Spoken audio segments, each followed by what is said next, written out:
Bien, muy buenas noches. Habiéndose cumplido un margen de tolerancia de 30 minutos y siendo las 8 de la noche, se encuentra un servidor, Jaime Antonio Mendoza Miranda, y pues vamos a presentar a continuación nuestro segundo tema de capacitación, el cual tiene por nombre Sujetos e ingresos grabados y exentos en personas físicas. Como recordarán ayer, existen diversas disposiciones en las cuales se enmarca esta dinámica de la fiscalización y la recaudación. En este caso, el día de hoy, pues vamos a ver cuáles son precisamente esas excepciones o esas deducciones, en este caso, para el interés en personas físicas, los cuales marca pues la misma ley del impuesto sobre la renta. Todo esto recae en el artículo 93 de la citada ley y en el cual se establece que no pagarán el impuesto sobre la renta por la obtención de los siguientes ingresos. El primero es las prestaciones, las prestaciones distintas del salario que reciban los trabajadores del salario mínimo general por una o varias áreas geográficas calculadas sobre la base de dicho salario cuando no excedan los mínimos señalados por la legislación laboral. Así también las remuneraciones por concepto de tiempo extraordinario o de prestación de servicios que se realiza en días de descanso sin disfrute de otros en sustitución hasta el límite que establece la misma ley. Por otro lado, también aquellas indemnizaciones por riesgos de trabajo o enfermedades que se concedan de acuerdo con las leyes. También están exentos del pago del impuesto sobre la renta las jubilaciones, pensiones, haberes de retiro, así como pensiones vitalicias u otras formas de retiro provenientes de la subcuenta del seguro de retiro o de la subcuenta de retiro, como, también por cesantía en edad avanzada y vejez, previstas en la Ley del Seguro Social y las provenientes de la cuenta individual del sistema de ahorro para el retiro, la cual se encuentra prevista en la Ley del Instituto de Seguridad y Servicios Sociales de los Trabajadores del Estado y en casos de invalidez, incapacidad, cesantía, vejez, retiro y muerte, cuyo monto diario no exceda de 15 veces el salario mínimo general por área geográfica del contribuyente. Y así como estos ejemplos que les he dado, existen más, de los cuales ahorita les voy a comentar más adelante. Retomando, bueno, también aquellos que sean los percibidos con motivo del reembolso de gastos médicos, dentales, hospitalarios y de funeral, que se concedan de manera general de acuerdo con las leyes o los respectivos contratos de trabajo. También están exentos las prestaciones de seguridad social que otorguen las instituciones públicas, aquellos también que sean percibidos con motivo de subsidios por incapacidad, becas educacionales para trabajadores o sus hijos, guarderías infantiles, actividades culturales y deportivas y otras prestaciones de previsión social de naturaleza análoga que se concedan siempre de manera general de acuerdo con las leyes o con los contratos de trabajo. También la entrega de aportaciones y sus rendimientos provenientes de la subcuenta de vivienda, de la cuenta individual.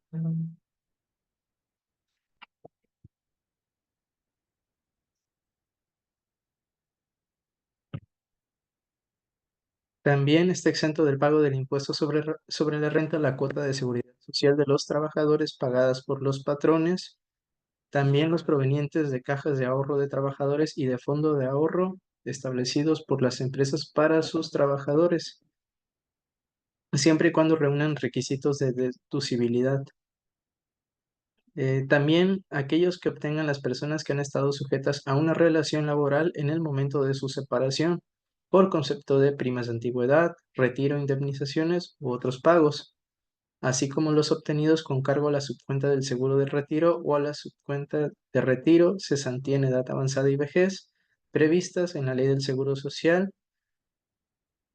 y los que obtengan los trabajadores al servicio del Estado con cargo a la cuenta individual del sistema de ahorro para el retiro previstas en la ley del Instituto de Seguridad y Servicios Sociales de los Trabajadores del Estado. También quedan exentas del impuesto sobre la renta las gratificaciones que reciban los trabajadores de sus patrones durante un año de calendario, hasta el equivalente el salario mínimo general del área geográfica del trabajador elevado a 30 días.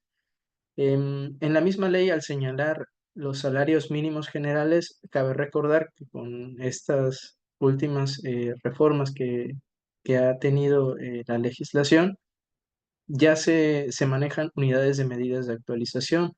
por lo cual es importante mencionarles que, bueno, si ustedes pueden ingresar a la página del INEGI, el valor de la UMA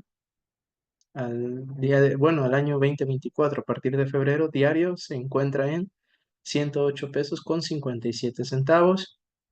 De forma mensual equivale a 3.300 pesos con 53 centavos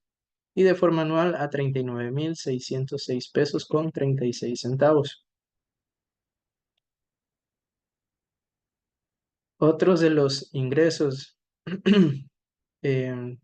que están exentos de este pago de impuestos sobre la renta son precisamente las remuneraciones por servicios personales subordinados que perciban los extranjeros. Y para ello existen diversos casos. Para ellos, por ejemplo, agentes diplomáticos, agentes consulares, en el ejercicio de sus funciones y en casos de reciprocidad, empleados de embajadas, delegaciones y consulados extranjeros que sean nacionales de los países representados siempre que exista reciprocidad, miembros de delegaciones oficiales cuando representen países extranjeros, miembros de delegaciones científicas y humanitarias, representantes, funcionarios y empleados de organismos internacionales con sede u oficina en México, cuando así lo establezcan precisamente estos tratados o convenios de los que el Estado mexicano sea parte, técnicos extranjeros contratados por el gobierno federal, cuando así se prevén los acuerdos que existen entre esta nación y el país del que dependan, viáticos cuando sean efectivamente erogados en servicio del patrón y se compruebe esta circunstancia con los correspondientes comprobantes fiscales. Y también aquellos que provengan de contratos de arrendamiento prorrogados por disposición de ley. También existe esta exención en el caso de la enajenación de casa habitación del contribuyente, siempre que el monto de la contraprestación obtenida no exceda de 700.000 unidades de inversión y la transmisión se formalice ante fedatario público. Obviamente, por el excedente se determinará la ganancia y se calculará de acuerdo a lo dispuesto por esta misma ley. En bienes muebles distintos de las acciones de las partes sociales, de los títulos valor y de las inversiones del contribuyente, cuando en un año de calendario la diferencia entre el total de las enajenaciones y el costo comprobado de la adquisición de los bienes enajenados no exceda de 3 veces el salario mínimo general del área geográfica del contribuyente elevado a un año.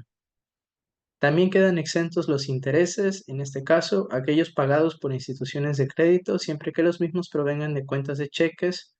para el depósito de sueldos y salarios, pensiones o para haberes de retiro o depósitos de ahorro, cuyo saldo promedio diario no exceda de 5 salarios mínimos generales del área geográfica, elevados al año, y aquellos que son pagados por sociedades cooperativas de ahorro y préstamo y por las sociedades financieras populares provenientes de inversiones, cuyo saldo promedio diario no exceda de 5 salarios mínimos elevados al año. También quedan exentas las cantidades que paguen las instituciones de seguros a los asegurados o a sus beneficiarios cuando ocurre el riesgo amparado por las pólizas contratadas y siempre que no se trate de seguros relacionados con bienes de activo fijo. También quedan exentos del pago del impuesto sobre la renta los que se reciban por herencia o legado, así como los donativos en los siguientes casos. Vienen tres modalidades: entre cónyuges o los que perciban los descendientes de sus ascendientes en línea recta, cualquiera que sea su monto. Dos, los que perciban los ascendientes de sus descendientes en línea recta, siempre que los bienes recibidos no se enajenen o se donen por el ascendiente a otro descendiente en línea recta sin limitación de grado. Y tres, los demás donativos, siempre que el valor total de los recibidos en un año de calendario no exceda de 3 veces el salario mínimo general del área geográfica del contribuyente elevado al año.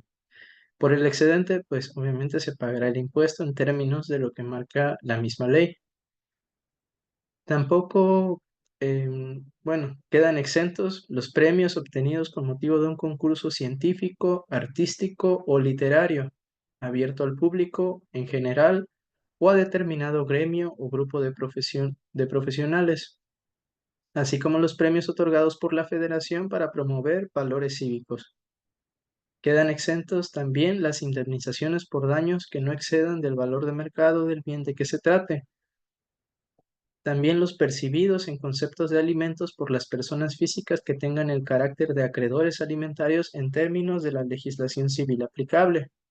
Quedan exentos los retiros efectuados de la subcuenta de retiro, cesantía en edad avanzada y vejez de la cuenta individual abierta en los términos de la Ley del Seguro Social, por concepto de ayuda para gastos de matrimonio y por desempleo. También tendrá este tratamiento el traspaso de los recursos de la cuenta individual entre administradoras de fondo para el retiro, entre instituciones de crédito o entre ambas, así como entre dichas administradoras e instituciones de seguros autorizadas para operar los seguros de pensiones derivados de las leyes de seguridad social.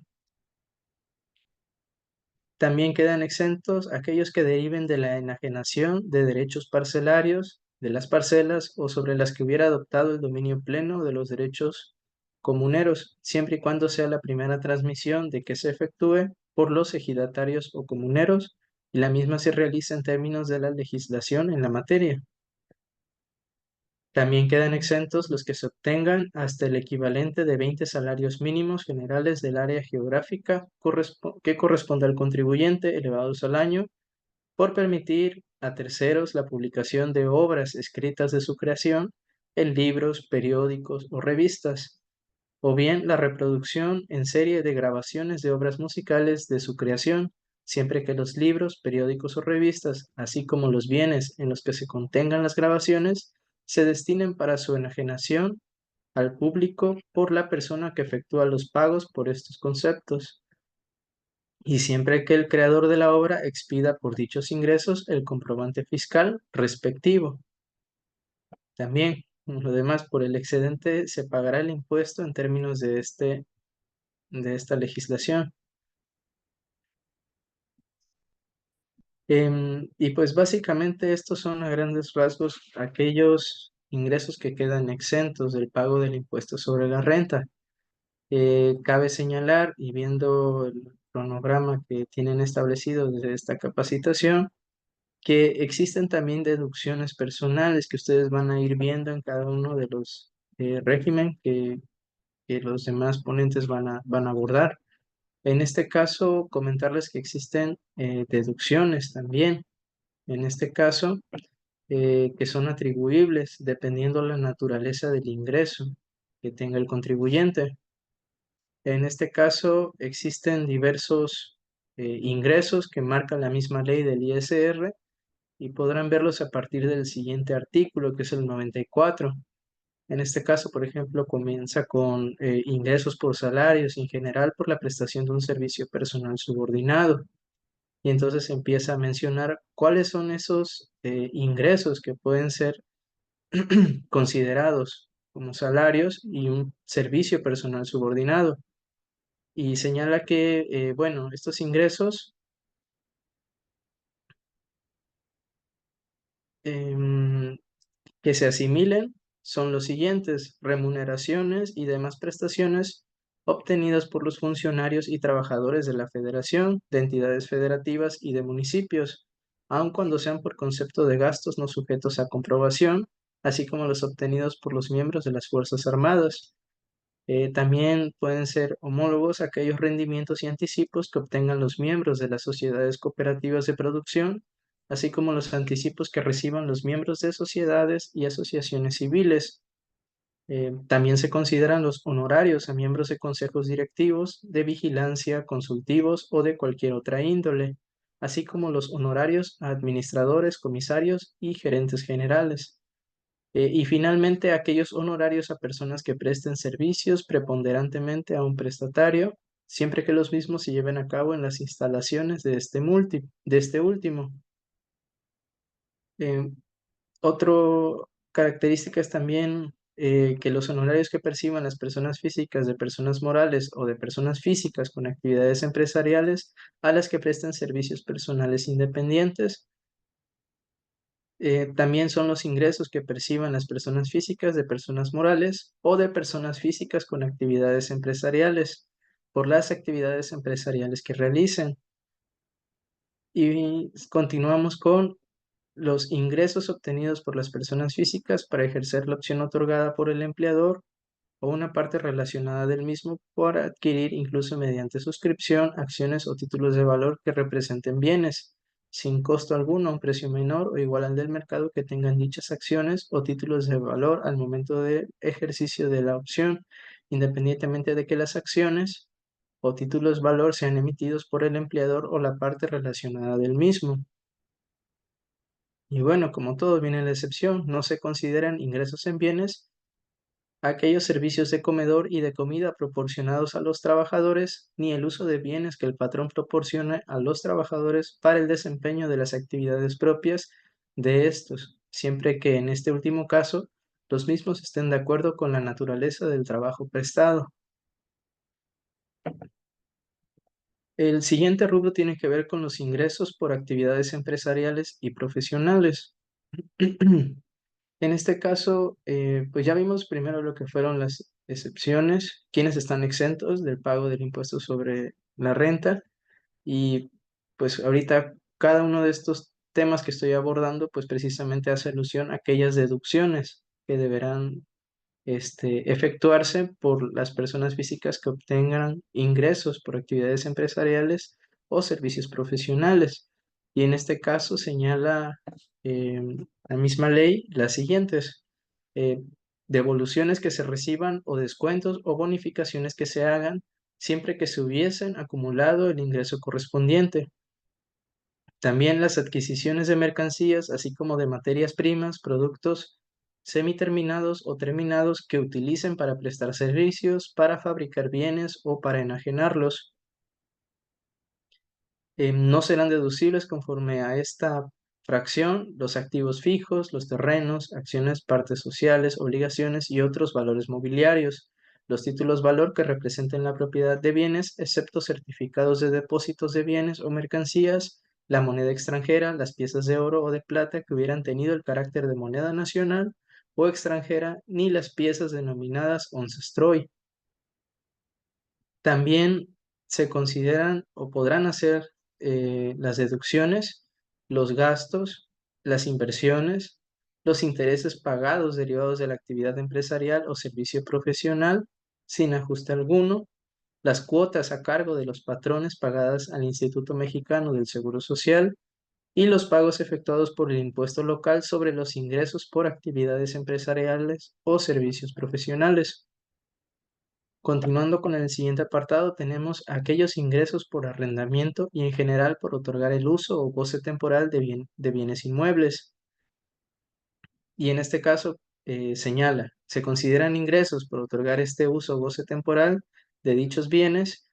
los provenientes de arrendamiento o subarrendamiento y en general por otorgar a título oneroso el uso o goce temporal de bienes inmuebles en cualquier otra forma, los rendimientos de certificados de participación inmobiliaria no amortizables.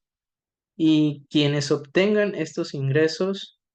señalados con anterioridad podrán efectuar las siguientes deducciones.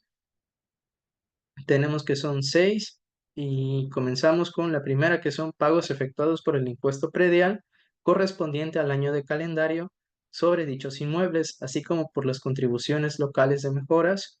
de planificación o de cooperación para obras públicas que afecten a los mismos, y en su caso el impuesto local pagado sobre los ingresos por otorgar el uso o goce temporal de bienes inmuebles.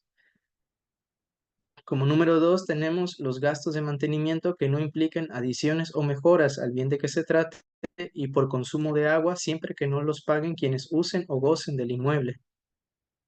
Como número 3 los intereses reales pagados por préstamos utilizados para la compra, construcción o mejoras de los bienes inmuebles siempre y cuando obtenga el comprobante fiscal correspondiente. Los salarios, comisiones y honorarios pagados, así como los impuestos, cuotas o contribuciones conforme a la ley del ISR, le corresponda cubrir sobre dichos salarios efectivamente pagados, el importe de las primas de seguros que amparen los bienes respectivos y las inversiones en construcciones, incluyendo adiciones y mejoras. Otra forma de ingresos también que tenemos es por la enajenación de bienes. Señala que los ingresos por enajenación de bienes son aquellos que precisamente señala el Código Fiscal de la Federación. Y en este caso, em, para este tipo de ingresos están autorizadas las siguientes deducciones. En primer lugar, el costo comprobado de adquisición que se actualizará en términos del, del mismo artículo que se menciona, y en el caso de bienes inmuebles el costo actualizado será cuando menos del 10% del monto de la enajenación de que se trate,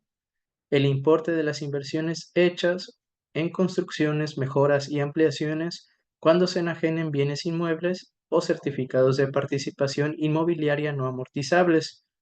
los gastos notariales, impuestos y derechos por escrituras de adquisición y de enajenación, así como el impuesto local por los ingresos por enajenación de bienes inmuebles pagados por el enajenante.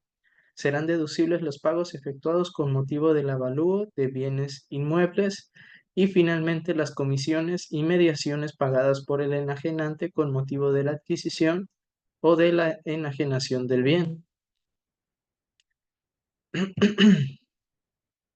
Cabe señalar que la diferencia entre el ingreso por enajenación y las deducciones a que se refiere pues precisamente este apartado será la ganancia sobre la cual se va a seguir el procedimiento con el cual la misma ley señala que se hace el cálculo respectivo. También tenemos ingresos por adquisición de bienes y ahora la misma ley nos menciona cuáles son esos ingresos por adquisición de bienes. Tenemos la donación, los tesoros,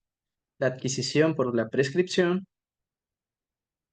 construcciones, instalaciones o mejoras permanentes en bienes inmuebles que de conformidad con los contratos por los que se otorgó su uso o goce queden en beneficio del propietario.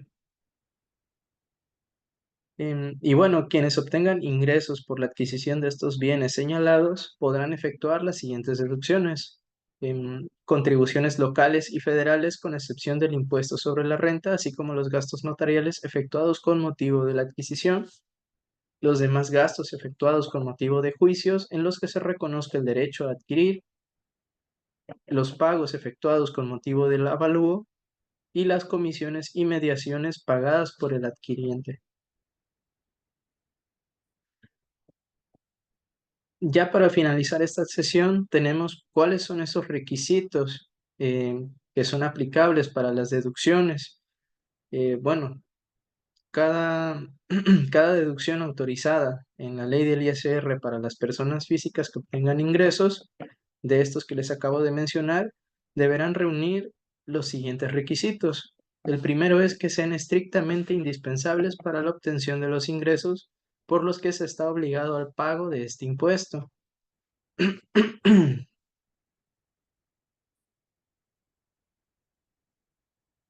Que se resten una sola vez, aun cuando estén relacionadas con la obtención de diversos ingresos.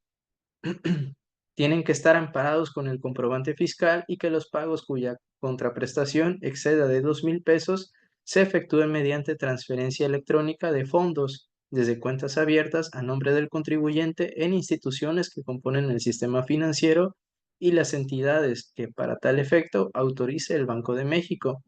cheque nominativo de la cuenta del contribuyente, tarjeta de crédito, débito de servicios o a través de los denominados monederos electrónicos autorizados por el Servicio de Administración Tributaria. También que estas deducciones estén debidamente registradas en contabilidad. Otro requisito es que los pagos de primas por seguros o fianzas se hagan conforme a las leyes en la materia y correspondan a conceptos que esta ley señala como deducibles o que en otras leyes se establezca la obligación de contratarlos, y siempre que, tratándose de seguros durante la vigencia de la póliza, no se otorguen préstamos por parte de la aseguradora o persona alguna, con garantía de las sumas aseguradas, de las primas pagadas o de las reservas matemáticas. También que cumplan las obligaciones establecidas en la ley en materia de retención y entero de impuestos a cargo de terceros, que al realizar las operaciones correspondientes o a más tardar el último día del ejercicio se reúnan los requisitos que para cada deducción en lo particular establece esta ley y que hayan sido efectivamente erogadas en el ejercicio de que se trate. Básicamente, pues estos serían todos estos requisitos que deben de reunir las deducciones. Y pues con esto concluimos esta sesión. Sin más, me despido. Es cuanto.